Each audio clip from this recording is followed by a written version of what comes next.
is here for you. This is Fox 14 News at 10.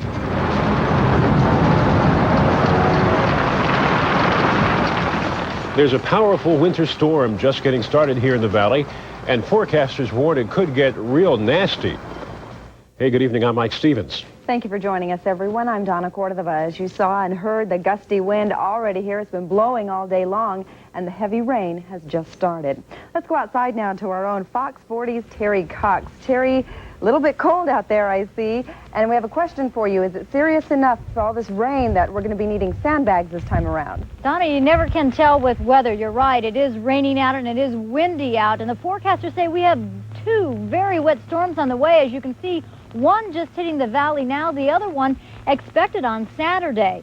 Now, we did see some rain earlier today. Nothing compared to what's on the way, according to the forecasters. Most areas around town today got about 1/4 of an inch of rain, if that. Now, forecasters say that the lull between storms this evening should not fool any of us. The wind has picked up. We're talking 20 to 40 miles per hour with gusts of 60 miles. Anyone doing any driving tonight in trucks or motorhomes can expect a very treacherous trip. Now, a lot of our creeks and waterways already swollen with a prediction, listen to this, of 3 to 5 inches of rain by Saturday. You never know what will happen. Now, here's the numbers that you might want to keep close by. The city of Sacramento does have sandbags ready now if we need them. We don't want to scare anyone, but if we do need them, the number's there on your screen. You also see a number there for Sacramento County and for Roseville. Intense is the word that the National Weather Service is using for the storm that's predicted tonight and through tomorrow and again on Saturday. They tell us just to keep a very close eye on the forecast, especially if you have to be out in this weather. Donna? We've been hearing some booming. Is that thunder or is that from the microphone? That's just pure wind. It's gusting up to 60 miles per hour. It's very windy out here, but no thunder, no lightning, although it is predicted for overnight. Okay, thank you very much, Teri. And for more details on what is happening in the foothills and surrounding areas, keep it tuned right here for Express Weather, and that's coming up a little bit later. Thank you, Teri. Now, there is, of course, another week and a half of winter, so, hey, let it snow. A winter storm warning right on the mark in the Sierra. Snow is dropping all over Donner Summit, and just look who's taking full advantage of it. Yeah, but if these folks snuck up there from here, they may not make it back to the valley tomorrow. Almost 2 feet of snow could blanket the peaks by late Thursday. Cement trucks cranking away in Southern California as crews try to form barriers and block the hillsides from coming down. A wall of mud pushed its way already, stuff heavy enough to destroy 9 homes in La Conchita. Neighbors have been told to leave for their own good. A very stern warning in the face of more storms and, as you can see, more mudslides. The courtroom exchange between Johnnie Cochran and L.A. Police Detective Tom Lang got so hot today. At one point, the judge cautioned O.J.'s attorney about badgering the witness. Cochran was trying to push his theory that drug hitmen were behind the murders and that Nicole Simpson's friend Faye Resnick inadvertently caused Simpson's death by failing to pay for drugs. He asked Lang whether he thought the murders might have been a message to Resnick. In my mind, it appeared to be motivated by rage and not narcotics related. Cochran suggested the victim's throats were slashed in a method called a Colombian necklace. And in other courtroom action, Judge Ito ruled the defense can see some of Detective Tom Fuhrman's internal affairs records. The defense is trying to establish that Fuhrman's a racist and may have tampered with evidence to set up O.J. And as court was breaking for lunch, a defense attorney reminded the judge they needed to discuss possible juror misconduct. No other details were given on that.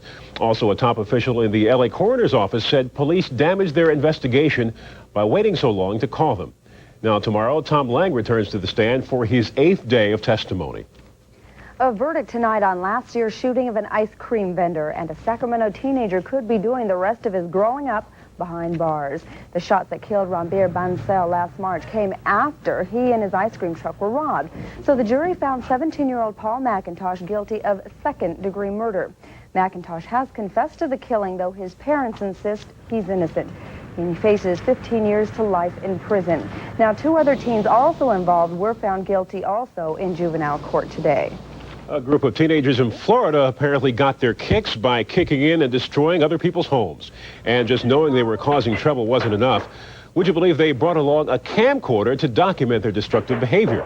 Some pretty shocking pictures, at least that's what cops thought when they found the stash of videotapes.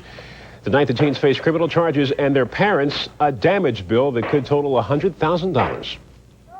Some parents of Rocklin High students are still fighting to get rid of a controversial sex education manual. Tonight, parents met with the school board again, trying to get them to reconsider their stand to keep the handbook titled Reasonable Reasons to Wait. These codes are...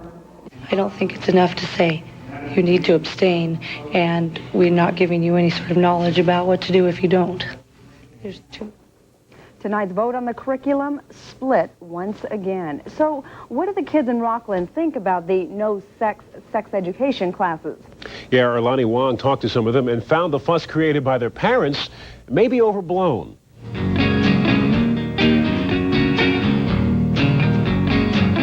On its face, the student handbook involved seems harmless. Its no-sex message is a tough standard to set among active teens, but many feel it's worth shooting for in a world absent of parents and church influence. How are they ever going to learn, about not having sex before marriage? I mean, they're never going to learn it. So I think that they should definitely keep it in the school.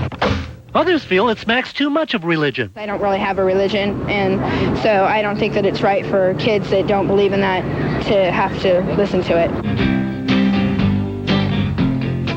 And some say there is sex bias here, like instructing boys how to ask for a date and girls how to accept. And then there's the cookie dough example, where premarital sex is likened to eating uncooked dough, which will make you sick. Dane Dammy opted out of the class after reading the handbook. Kind of depressing to see that people would think such things would still be able to be taught today.